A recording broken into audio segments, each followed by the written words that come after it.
জনাব আব্দুল কাদের, আপনার কাছে জানতে চাইবো এই পর্যায়ে যে কত টাকা খরচ করেছেন। জি দেখেন, আমি হচ্ছে 3 বার লিফলেট ছাপিয়েছি। 3 বার লিফলেট ছাপানোর ক্ষেত্রে আমার হচ্ছে ব্যয় হচ্ছে কত টাকা, 3,24,000 খরচ করেছি। হুম। সেটা আপনি দেখেছেন এখন কোনো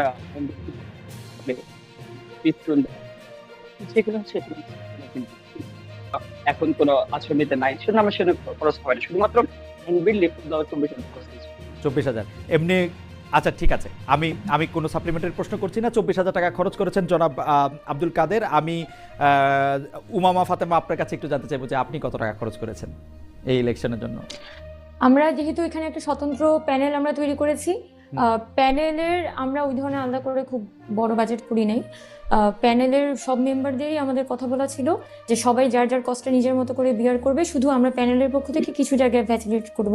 যেমন মানে আমাদের কিছু পরিচিত ভিডিও মেকার আছে যারা হয়তো আমরা বললে ওনারা ভিডিও বানিয়ে নিতে পারেন। এর বাইরে হচ্ছে প্যানেলের পোস্টার ডিজাইন করা আর কিছু কি বলা যায়, যেটা হচ্ছে আপনার অ্যাডিশনাল কস্ট। কিন্তু আমরা মোস্টলি প্যানেল মেম্বার যারা আছে তারা যাতে নিজের পক্ষ থেকে কস্টটা বিয়ার করেন সেটাই ফ্যাসিলিটেট করেছি, কিন্তু মোস্টলি খুব বেশি না।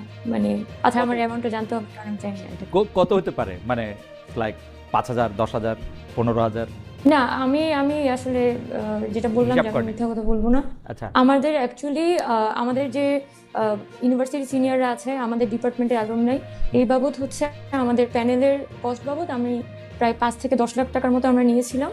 হুম। যেটা অ্যাকচুয়ালি আমাদের মানে এরকম অ্যালুমনাই বা আমাদের, যেহেতু আমি দীর্ঘদিন ক্যাম্পাসে আসলে অ্যাক্টিভিজম করে গেছি, আমাদের অ্যাক্টিভিস্টদের মধ্যে থেকে আমাকে ডোনেট করেছে অনেকে। সো সেগুলো আমি চেষ্টা করেছি প্যানেলের ছোটোখাটো একটা টিপিআর টিম ওকে যারা ওকে আমাদের পরিচিত, তারা দেখা গেছে যে হয়তো কিছু ভিডিও বানিয়ে দিচ্ছে, ওই ধরনের কস্ট আর কি। ওকে, মানে আপনারা 5 থেকে 7 লাখ টাকা পর্যন্ত ডোনেশন পেয়েছিলেন, এর মধ্যে থেকেই আপনারা টাকা খরচ করেছেন, কিন্তু টোটাল এরকম আপনি এই মুহূর্তে বলতে পারছেন না যে আপনি কত টাকা খরচ করেছেন। ঠিক আছে, ফাইন। শামীম হোসেন, হুম হুম হুম। জানো। হ্যাঁ, আমার আসলে বলা যায় যে খরচ হয়েছে প্রায় 30,000 টাকার মতো। এবং ইন্টারেস্টিংলি আমি যে জায়গায় গিয়েছি প্রায় প্রত্যেক জায়গায় আমাদের স্টুডেন্ট আছে, আমরা যারা এডটেক প্ল্যাটফর্মে আছি। এবারও আমার কোর্স সেল হয়েছে, প্রায় 1,000 জন ভর্তি হয়েছে, তার মানে প্রায় 10 লাখ টাকার বেশি ইনকাম করেছি। হুম। কিন্তু বেশিরভাগ জায়গায় আমার লিফলেটই পৌঁছায় না। অনেকে আজকে অবজেকশন দিয়েছে যে ছেলেটার বেশি ইগো টিগো হইতে পারে, কারণ আসলে আমি প্রথমে অ্যাক্টিভিজম থেকে শুরু করেছিলাম, I wasn't serious about it. So অনেক হলে আমি রিচই করতে পারি নাই। লিফলেট যতদূর পেরেছি, এটাই লিফলেট মানে ছাপানো হয়েছে, সেটাতে দেখলাম বানান ভুলও আছে, সেটাও সংশোধন করতে পারি নাই। সো ওই লিফলেট দেওয়ার জন্য যতটুকু খরচ হয়েছে, আর যারা কাজ করছে প্রায় সবাই আমার স্টুডেন্ট আর কি, আর যারা এখন আমার কাছে পড়ে আর কি বিভিন্ন ব্যাচে। ফলে আসলে এই ইলেকশন বাবদ আপনার ব্যয় তাহলে 30,000 টাকা সোফার। রাইট। আচ্ছা, এইবারের প্রশ্ন আমি শামীম হোসেনকে দিয়ে জানতে চাচ্ছি যে 5 বছর পরে নিজেকে কোথায় দেখেন জনাব শামীম হোসেন? মানে আগামী 5 বছর পরে নাকি বর্তমান ইউনিভার্সিটি 5 বছর পরে? এখন থেকে 5 বছর পরে।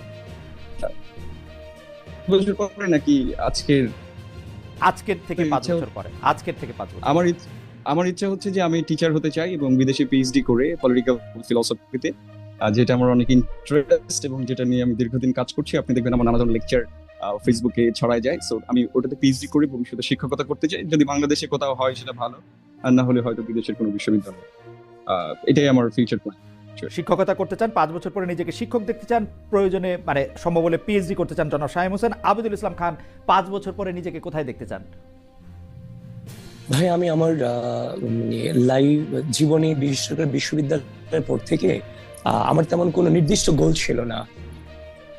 এবং গত বছরও চিন্তা করে নি যে আজকের এই দিনে আমি একটা সংগঠনের পক্ষ থেকে যে ডাকসু নির্বাচনের ভিপি হিসেবে প্রতিযোগিতা করব। তো এবং আমার সামনের সময়টা আসলে কোন পর্যায়ে যেতে চাই সেটা জানি না, তবে আমি প্রকৃতিকে ধারণ করে চলতে চাই, নেচারকে ধারণ করে চলতে চাই। দেখি উনি প্রকৃতিকে ধারণ করতে চান। জনাব আব্দুল কাদের, 5 বছর পরে নিজেকে কোথায় দেখতে চান? জি ভাই দেখেন, প্রথম কথা হচ্ছে ইন্টারে ভর্তি হওয়ার পর থেকে আমার মনে হয়েছে যে এদেশের মানুষের যে রাজনীতির সচেতনতার মধ্যে যে বিষয়টা, তরুণদেরকে যে রাজনীতি আলটিমেটলি একটা গোষ্ঠীর রাজনীতি নোংরা, সেই জায়গা থেকে রাজনীতি সচেতন হওয়া আমার জন্য গুরুত্বপূর্ণ হয়েছিল। আমি সেটাই সিদ্ধান্ত নিয়েছিলাম, যার কারণে শুধুমাত্র ঢাকা বিশ্ববিদ্যালয়ের অ্যাডমিশন রেজিস্ট্রেশন শুধুমাত্র ওই ভর্তি ফর্মটা তুলেছিলাম। ঢাকা বিশ্ববিদ্যালয়ে এসে হচ্ছেন যে আমার মনে হচ্ছে আমি এই কেন্দ্রে একটু ফোকাস দিই। আহ, ঢাকা বিশ্ববিদ্যালয়ে ভর্তি হওয়ার শুরু থেকে কিন্তু রাজনীতি সচেতন, পলিটিক্যাল প্রোগ্রাম আসা যাওয়া, শিক্ষার্থী বান্ধব যে কোনো প্রটেস্ট করা সেটা শুরু করেছিলাম।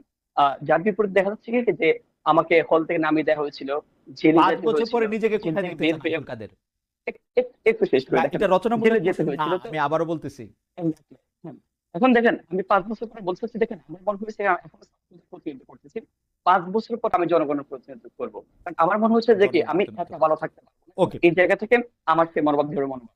Thank you so much. 5 বছর পরে জনপ্রতিনিধিত্ব করতে চান, জনগণের হয়ে কথা বলতে চান জনাব আব্দুল কাদের, আপনাকে অনেক ধন্যবাদ।